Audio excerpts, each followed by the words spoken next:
பறவை போல வாழ வேண்டும், இதோ இந்த அலைகள் போல ஆட வேண்டும்.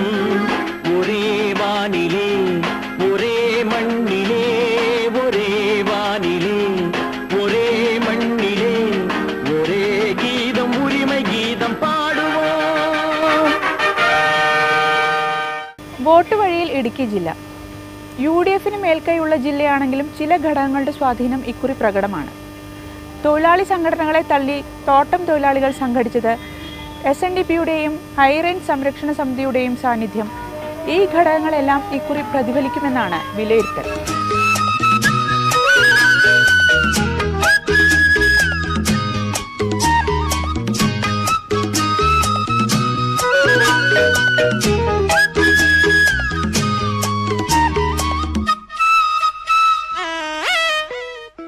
ടൂറിസ്റ്റ് സീസൺ തുടങ്ങിയോ? ടൂറിസ്റ്റ് സീസണായി വരുന്നതേ ഉള്ളൂ. ഒരു 10 ദിവസം കൂടെ അവധിയുണ്ട്. പൂജ ഹോളിഡേ ഒക്കെ ആയിട്ട് സ്റ്റാർട്ടിങ് ആവും. അപ്പോൾ നല്ല കച്ചവടം കിട്ടും. കച്ചവടം അത്യാവശ്യം കുഴപ്പമില്ലാത്ത പണിയുണ്ടാവും.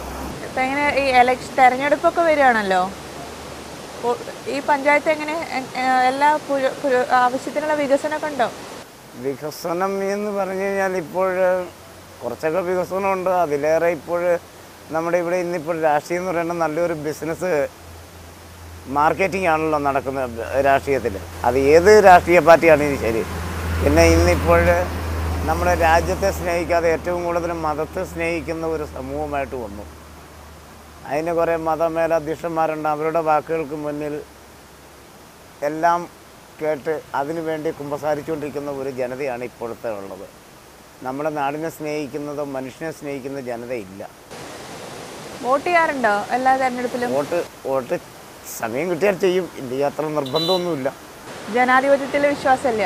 ജനാധിപത്യത്തിൽ വിശ്വാസമുണ്ട്. പക്ഷേ നമ്മുടെ ഇന്നത്തെ സാഹചര്യങ്ങളെ നമുക്കൊരിക്കലും ഇത് ചെയ്യാൻ പറ്റില്ല, ഇൻക്ലൂഡ് ചെയ്യാൻ പറ്റാത്ത ഒരവസ്ഥയിലാണ് പോകുന്നത്.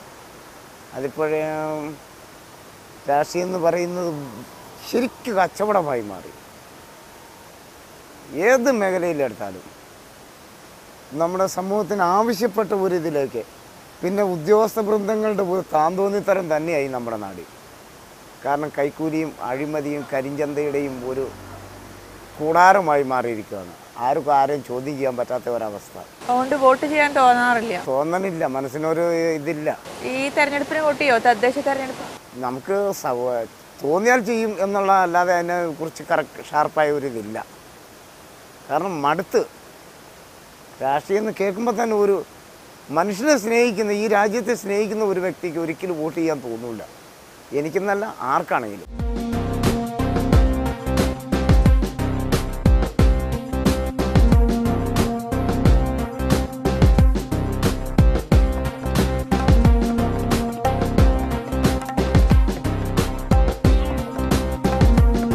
ഇടുക്കി ജില്ല മറ്റ് ജില്ലകളേക്കാൾ ഒത്തിരി പ്രത്യേകത ഈ തെരഞ്ഞെടുപ്പിൽ നേരിടുന്നുണ്ട്.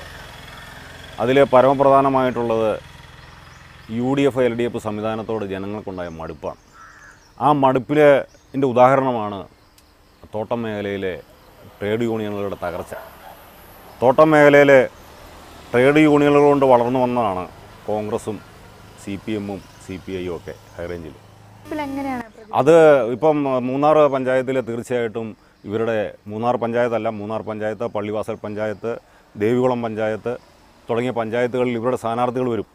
ഇവരുടെ സ്ഥാനാർത്ഥികൾ വന്നാൽ തീർച്ചയായിട്ടും ആ സ്ഥാനാർത്ഥികൾ ജയിക്കും. അപ്പോൾ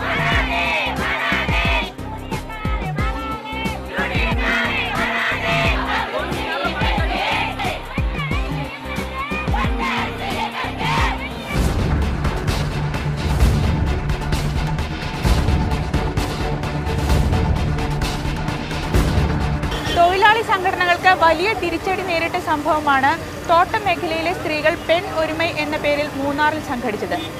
തദ്ദേശ തെരഞ്ഞെടുപ്പ് അടുത്തതോടെ ഈ സംഘടിക്കലിനെ ആശങ്കയോടെയാണ് രാഷ്ട്രീയ പാർട്ടികളും കാണുന്നത്. തെരഞ്ഞെടുപ്പിൽ ഇവരുടെ സാന്നിധ്യവുമുണ്ട്.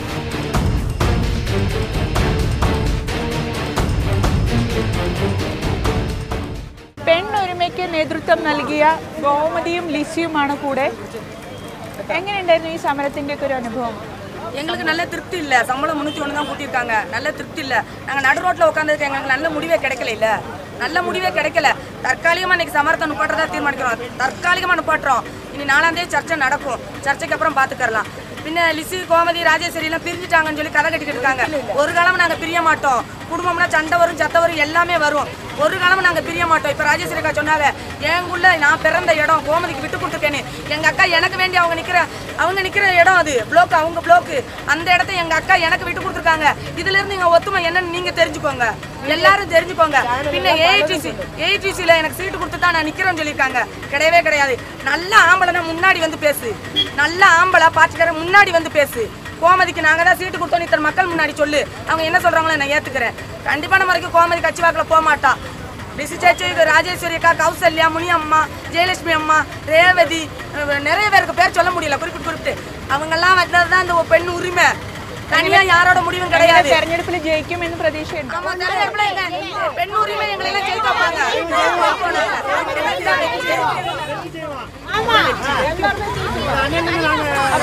ചില രാഷ്ട്രീയ പാർട്ടികളുടെ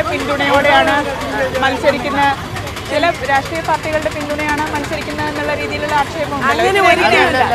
ഞങ്ങൾ പെണ്ണ് ഒരുമയായിട്ട് നിന്ന് ഞങ്ങൾ ജയിക്കും. ഞങ്ങൾ എല്ലാ വാർഡിലും ജയിക്കാനുള്ള എല്ലാ നീക്കങ്ങളും പോകും. ഞങ്ങളുടെ ഗോമതിനെ ഞങ്ങൾ ജയിപ്പിക്കും. ബ്ലോക്കിലേക്ക് മാത്രമല്ല എല്ലാവരെയും ഞങ്ങൾ ജയിപ്പിക്കും. ഒരുപക്ഷെ നിങ്ങൾ ജയിച്ച് ഭരണസമിതിയിൽ എത്തിയാൽ എന്താണ് നടപ്പാക്കാൻ ഉദ്ദേശിക്കുന്നത്? എന്താണ് നടപ്പാക്കാൻ ഞങ്ങൾ രജിസ്റ്റർ ചെയ്യും, യൂണിയൻ ഉണ്ടാക്കും. പഞ്ചായത്ത് ഞങ്ങളുടെ പഞ്ചായത്തായിരിക്കും.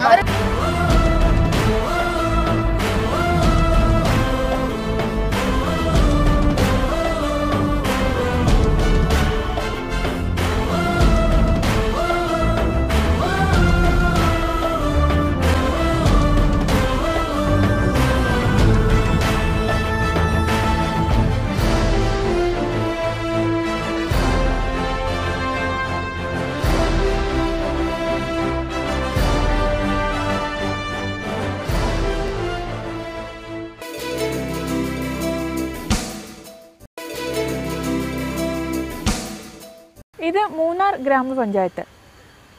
കോളേജ് വിദ്യാർത്ഥികൾക്ക് വേണ്ടി നടപ്പാക്കിയ ഒരു പദ്ധതിയാണ് പഞ്ചായത്തിൻ്റെ എടുത്തു പറയത്തക്ക നേട്ടം. കോളേജ് വിദ്യാർത്ഥികൾക്ക് ലാപ്ടോപ്പ് നൽകുന്നതായിരുന്നു പദ്ധതി. മൂന്നാർ പഞ്ചായത്ത് പ്രസിഡന്റ് എം മണിമൊഴിയാണ് കൂടെ. ഈ പഞ്ചായത്തിൻ്റെ ഒരു പ്രധാനപ്പെട്ട പദ്ധതിയായിരുന്നല്ലോ ഈ വിദ്യാർത്ഥികൾക്ക് ലാപ്ടോപ്പ് നൽകുന്ന പദ്ധതി. മൂന്നാർ പോലൊരു സ്ഥലത്ത് ഈ പദ്ധതി എത്രത്തോളം ഉപയോഗപ്പെടുന്നുണ്ട്? മൂന്നാറിൽ ഇപ്പം അന്വേഷിക്കാൻ ലാപ്ടോപ്പ് കൊടുക്കാൻ തന്നെ കാരണം എന്താണെന്ന് വെച്ചാൽ, ഒരു കൊച്ചിന് ലാപ്ടോപ്പ് മേടിക്കണമെങ്കിൽ അവർ ഒന്നില്ലെങ്കിൽ അവരുടെ വീട്ടിൽ ആരെങ്കിലും റിട്ടയർ ചെയ്യണം, ഇല്ലെങ്കിൽ അവരുടെ പ്രാവഡം എന്തോ ഇതൊക്കെ മേടിച്ചെടുത്താൽ ലാപ്ടോപ്പ് പിള്ളേർക്ക് മേടിച്ചു കൊടുക്കുന്നത്. ഞാൻ തോട്ടം തൊഴിലാളിയുടെ എൻ്റെ അമ്മയും അച്ഛനും തോട്ട മേഖലയിലാണ് പണിയെടുത്തത്. അതുകൊണ്ട് അവരുടെ വിഷമം അറിയാം. അതുകൊണ്ട് ലാപ്ടോപ്പിന് നമ്മൾ തന്നെ ആദ്യമായിട്ട് ഗവൺമെൻറ് എടുത്ത് പോയി ഒരു തീരുമാനം മേടിച്ചുകൊണ്ട് വന്ന് കേരളത്തിൽ തന്നെ ലാപ്ടോപ്പ് കൊടുത്ത ആദ്യ പഞ്ചായത്ത് ഞങ്ങളാ. ആദ്യ വർഷം 100 കൊടുത്തു. ഈ കൊല്ലം 81. മൂന്നാറിൽ ഇപ്പം ഈ തോട്ടം തൊഴിലാളികളെ സംഘടിച്ചിരിക്കുകയാണല്ലോ. അപ്പോൾ തെരഞ്ഞെടുപ്പിൽ അവർ മത്സരിക്കുന്നുണ്ട്. ഇത് എത്രത്തോളം നിങ്ങളെ പോലുള്ളവർക്ക് ഭീഷണി ഉയർത്തുന്നുണ്ട്? ഞങ്ങൾക്ക് ഭീഷണി ഒന്നുമില്ല. ഞങ്ങൾ UDF പോലോളം കോൺഗ്രസ് ഇവിടെ ഭരിച്ചത്. 12 മെമ്പർ കോൺഗ്രസിലും ബാക്കിയുള്ളവർ ഒരു CHയും 8 മെമ്പർമാർ LDFിലുമായിരുന്നു. ഞങ്ങൾക്ക് ആത്മവിശ്വാസമുണ്ട്. ഞങ്ങൾ മൂന്നാർ പഞ്ചായത്തിൽ 2010 നവംബറിലാണ് കയറിയത്. അന്ന് തൊട്ട് ഒരുപാട് വികസനങ്ങൾ മൂന്നാർ പഞ്ചായത്തിൽ ഞങ്ങളെ കൊണ്ട് ഇതിന് മുൻപിരുന്ന ഭരണസമിതികളെക്കാട്ടിലും ഞങ്ങൾ റെക്കോർഡാണ് പഠിച്ചിരിക്കുന്നത്.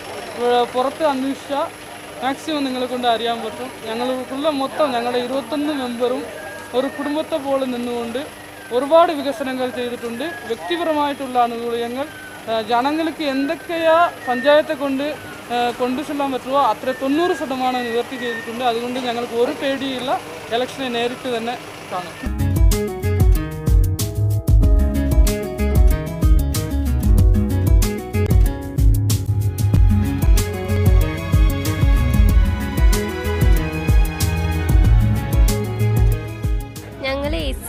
സിയിൽ ഇവിടെ കോളേജിലോ എഞ്ചിനീയറിംഗ് ഫീൽഡിലോ ഇല്ല ഡിഗ്രി കോഴ്സിൽ പഠിക്കുന്നവർക്ക് ഫ്രീ ആയിട്ട് പഞ്ചായത്തിൽ നിന്ന് ലാപ്ടോപ്പ് തന്നായിരുന്നു. തരാമെന്ന് പറഞ്ഞ പദ്ധതി ഞങ്ങൾ പേര് കൊടുത്തു, എന്നിട്ട് ഞങ്ങൾ ലാപ്ടോപ്പ് മേടിക്കുകയും ചെയ്തു. ഇതിപ്പോൾ വലിയ സൗകര്യമായോ നിങ്ങൾക്ക്? സൗകര്യമൊക്കെ ഞങ്ങൾക്ക് യൂസ് ചെയ്യാൻ പറ്റുന്നുണ്ട്. പഠിക്കാൻ ഇത് വളരെ ഹെൽപ്ഫുള്ളാണ്, ഞങ്ങൾക്ക് യൂസ്ഫുള്ളാണ്.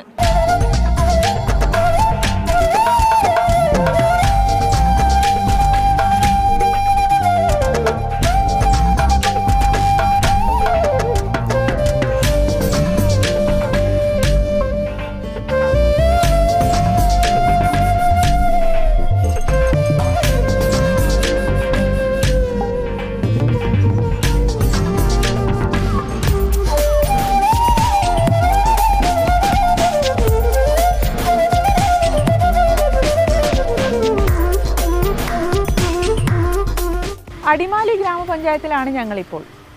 അടിസ്ഥാന സൗകര്യ വികസനമാണ് ഇവിടുത്തെ ഒരു പൊതുവിഷയം. റോഡുകളുടെ അവസ്ഥ ശോചനീയമാണ്. വികസന കാര്യത്തിൽ പഞ്ചായത്ത് സ്വീകരിക്കുന്ന നിലപാടുകളോട് നാട്ടുകാർക്ക് കടുത്ത അതൃപ്തിയുണ്ട്.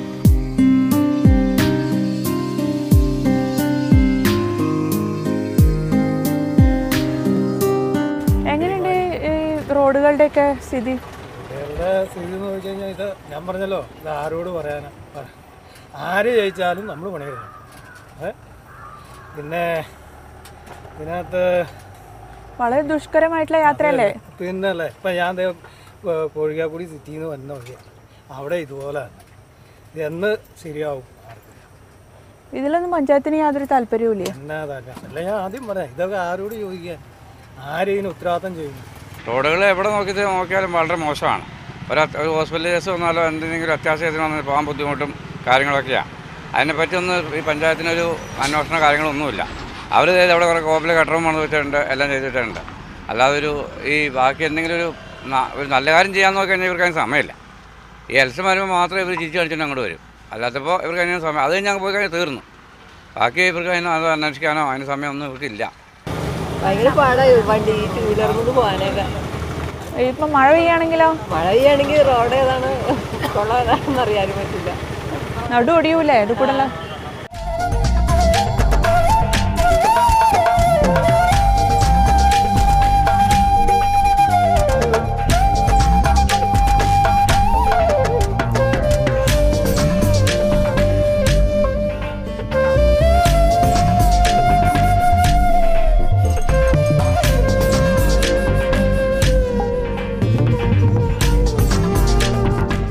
ഇടുക്കി ജില്ല കാർഷിക മേഖലയായതുകൊണ്ട് തന്നെ കൃഷി പ്രധാനമാണ്.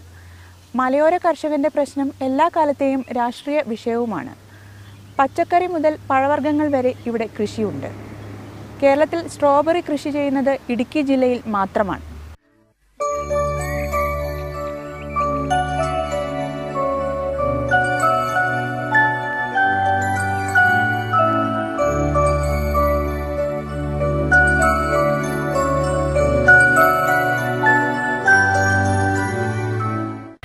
എന്തൊക്കെ കൃഷികളുണ്ട് ഇവിടെ പൊതുവിൽ ഈ പഴവർഗ്ഗങ്ങളൊക്കെ? സ്ട്രോബെറി, പേര, മാതളം, ശ്രീ, ആപ്പിൾ, സപ്പോട്ട. ധാരാളം ആളുകൾ ഇത് കൃഷി ചെയ്യുന്നുണ്ടോ? ഇല്ല, ഇവിടെ ഇങ്ങനത്തെ സാധനം ചെയ്തില്ല. എന്താ ഇതിനുള്ള പ്രത്യേകത? എങ്ങനെയാ ഇതിന് ഉള്ള വളമൊക്കെ? വളം ചാണമട്ടം, ചാണം, എല്ലുപൊടി, വേപ്പമുണ്ടാക്കി. ഈ കൃഷിക്കൊക്കെ എന്തെങ്കിലും സഹായങ്ങൾ തദ്ദേശ സ്ഥാപനങ്ങൾ പഞ്ചായത്തിൽ നിന്ന് കിട്ടുന്നുണ്ടോ? കിട്ടുന്നുണ്ട്. എന്താ തരാ? ഓറഞ്ച്, മറ്റേ സ്ട്രോബെറി കിട്ടിയാണ്. അതിന് സബ്സിഡി ഉണ്ട്? അതിന് പഞ്ചായത്തിൻ്റെ എന്താ സഹായം? ഇത് മറ്റേ വളമൊന്നും കിട്ടിയിട്ടില്ല. ആ ഓറഞ്ച്, സ്ട്രോബെറി മൊത്തം കിട്ടിയിട്ടില്ല. അതിനുള്ള സബ്സിഡി കിട്ടും? കിട്ടും. എങ്ങനെ കൃഷി ഇവിടെ വലിയ പ്രയാസമാണോ? അത് വലിയ പ്രയാസം. വ്യാപാരം അധ്വാനിക്കണം അല്ലേ? രണ്ട് നൈറ്റും കാണണം, പകലും. എന്താ ഈ കൃഷിയുടെ ഒരു പ്രത്യേകത? ഇവിടെ ഈ മൂന്നാറിൽ ഈ മലയോര മേഖലയിൽ ഇത് കൂടുതൽ വളരുന്നത് ചാണ, എള്ളുപൊടി, എറുമ്പ് പൊടിയൊക്കെ ഇടും. പിന്നെ കറുത്ത മണ്ണൊക്കെ ഇട്ടിടും. അപ്പോൾ ഇതൊക്കെ കൃഷി ചെയ്യുന്നതുകൊണ്ട് നിങ്ങൾക്ക് കർഷകർക്ക് ഗുണമുണ്ടോ?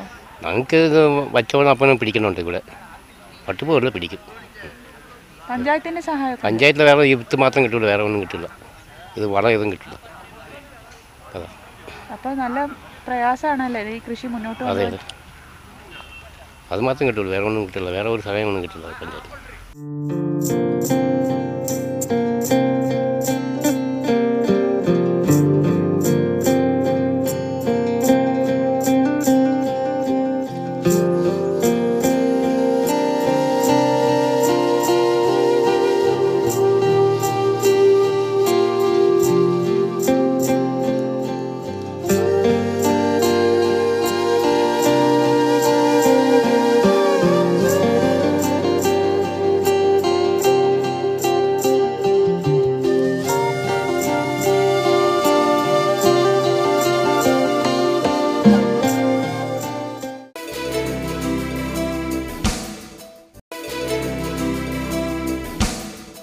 ദേവികുളം ഗ്രാമപഞ്ചായത്ത്.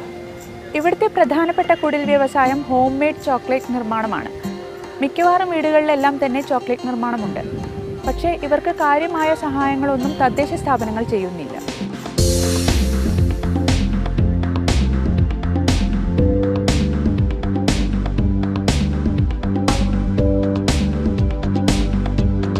ഈ ബോറിനുള്ളിലേക്ക് ഇടും. ഇപ്പോൾ ഇതിൻ്റെ ടെമ്പറേച്ചർ 60 ഡിഗ്രി അറിയാൻ ഇവിടെ ഇത് പ്രശ്നമുണ്ട്, റീഡറുണ്ട് കിട്ടും. ഇത് ഫുൾ മിൽറ്റാൻ ഒരു 1/2-3 കൊടുക്കും. ഇതിനകത്ത് 50 കിലോ കപ്പാസിറ്റിയാണ്, പക്ഷേ ഞങ്ങൾ സാറിന് 25 ഇടാറുള്ളൂ. എന്നിട്ട് അത് ഇതിങ്ങനെ റണ്ണപ്പ് ചെയ്തുകൊണ്ടിരിക്കും, ഇളക്കിക്കൊണ്ടിരിക്കും. മാനിലാണ്ട് ഇളക്കിക്കൊണ്ടിരിക്കും. മിഷൻ മാനില്ല.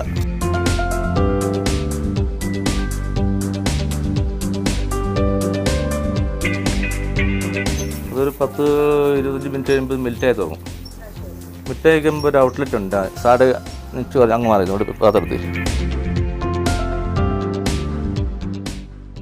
ഒരു ട്രേക്കകത്ത് സ്റ്റീൽ ട്രേ ആണ് ഉപയോഗിക്കുന്നത്. ഇതിനുള്ളിൽ ബട്ടർ പേപ്പർ ഉപയോഗിക്കും. ബട്ടർ പേപ്പർ കറക്റ്റ് വരെയായിട്ട് ഇതിൻ്റെ ഔട്ട്ലെറ്റ്. മിൽറ്റായി വരുന്ന സാധനം അതിലേക്ക് ഔട്ട്ലെറ്റ് ചെയ്താൽ ഇത് തുറന്നപ്പോൾ ചെയ്യും. അപ്പോൾ ഈ സാധനം അതിൻ്റെ താഴെ വെച്ചിട്ട്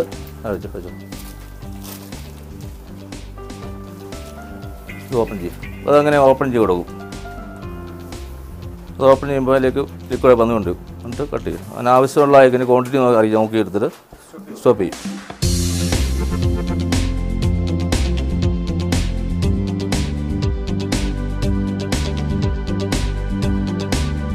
എന്നിട്ട് ആ ട്രൈ എടുത്ത് ഈ ഗ്രാനൈറ്റിൻ്റെ ആണിത്, ഗ്രാനൈറ്റിൻ്റെ ടേബിളാണ്.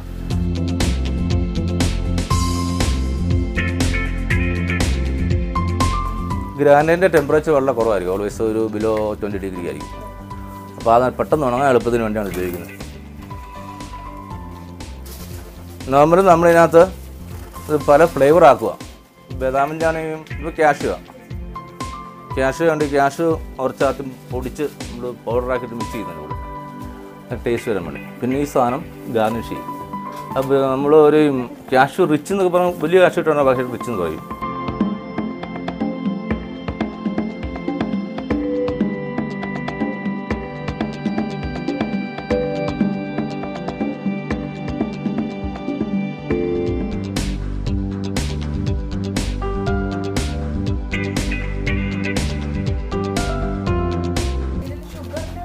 ഇല്ല, ഷുഗറിനകത്ത് തന്നെ. ഷുഗറിൻ്റെ വൈറ്റ് ചോക്ലേറ്റ് ഷുഗറുണ്ട്, വൈറ്റ് കോമ്പൗണ്ട് ഇല്ലേ അതിൽ ഷുഗറുണ്ട്. ഡാർക്ക് കോമ്പൗണ്ട് ചോക്ലേറ്റ് കണ്ടെയ്നർ സ്കൂളിലുണ്ട്, മിൽക്ക് കോമ്പൗണ്ട് മിൽക്കിന് കണ്ടെയ്നർ സ്കൂളിലുണ്ട്. നമ്മൾ ഫ്ലേവർ നമുക്ക് ബദാമിൻ്റെയോ മിക്സർ ഫ്രൂട്ട്സിലേക്ക് മാറ്റി ഉണ്ടാക്കിക്കുക. അതനുസരിച്ച് മിക്സ് കൊടുത്താൽ മതി.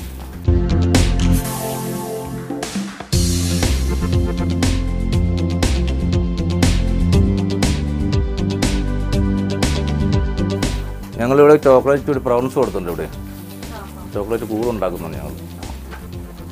അതായത് ചോക്ലേറ്റ് പാർക്ക്. അതെ, ഈ ഹിൽ ഏരിയ, എസ്പെഷ്യലി നമ്മുടെ കൊടൈക്കനാൽ, ഊട്ടി, മൂന്നാർ. ഇവിടെ ടെമ്പറേച്ചർ കുറവായതുകൊണ്ട് മറ്റ് ഫ്രീസറിൻ്റെ ഒന്നും ആവശ്യമില്ലാതെ തന്നെ ഇത് കുറച്ച് കിട്ടും. അതുകൊണ്ടാണ് ഇവിടെ കൂടുതലുണ്ടാക്കുന്നത്.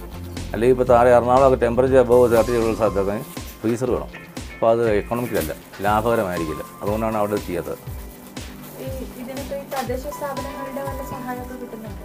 ഇല്ല, നമുക്ക് സ്മോൾ സ്കെയിൽ ഇൻട്രസ്റ്റഡ് മേടിക്കാം. ഞാൻ മേടിച്ചിട്ടില്ല. സ്മോൾ സ്കെയിൽ ഇൻട്രസ്റ്റഡൊക്കെ ഇത് കിട്ടുന്ന ലോൺ കിട്ടുന്നതാണ്. പലഹാരമൊക്കെ മേടിച്ചിട്ടില്ല. അങ്ങനെ ഞാനത് മേടിച്ചിട്ടില്ല. ഞാൻ 12 വർഷമായി പണി ചെയ്തുകൊണ്ടിരിക്കുകയാണ്. ഇത് നേരത്തെ യൂണിറ്റിൽ ഞാൻ ഉണ്ടാക്കിച്ച, ഞാൻ ഡിസൈൻ ഉണ്ടാക്കി തരും. തയ്യാറാക്കാം. ഒരു 3-6 ഹില്ലറി ടൂറിസം സെൻ്റർ എല്ലാം തന്നെ ഉണ്ടാക്കാവുന്ന ചെയ്യാവുന്ന. ഇതിപ്പോൾ ഞാൻ തന്നെ ഡിസൈൻ ഉണ്ടാക്കിയത് ജാക്കറ്റാ. ഞാൻ ഡിസൈൻ കോയമ്പത്തൂർ കൊണ്ട് ഒരു കമ്പനി ഉണ്ടാക്കിയെടുത്തത്. ജോലിയുണ്ട്. ഇവരൊക്കെ ജോലി ചെയ്യുന്ന തരാം.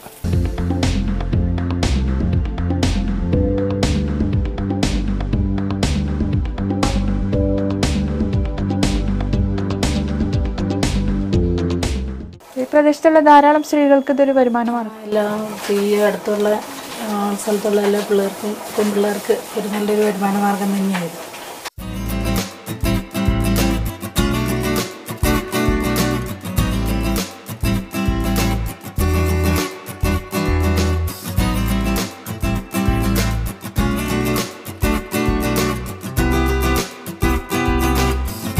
അടിസ്ഥാന സൗകര്യ വികസനമാണ് ഇടുക്കി ജില്ല നേരിടുന്ന പ്രധാനപ്പെട്ട പ്രശ്നം. റോഡ് വികസനം നാമമാത്രം. മികച്ച റോഡുകളുടെ എണ്ണം തീരെ കുറവ്. വിനോദസഞ്ചാര മേഖലയായിട്ട് പോലും ഇതിന് വേണ്ടത്ര താല്പര്യം തദ്ദേശ സ്ഥാപനങ്ങൾ കാണിക്കുന്നില്ല എന്നുള്ളതാണ് വാസ്തവം. വീണ്ടും മറ്റൊരു ജില്ലയിൽ കാണാം. നമസ്കാരം.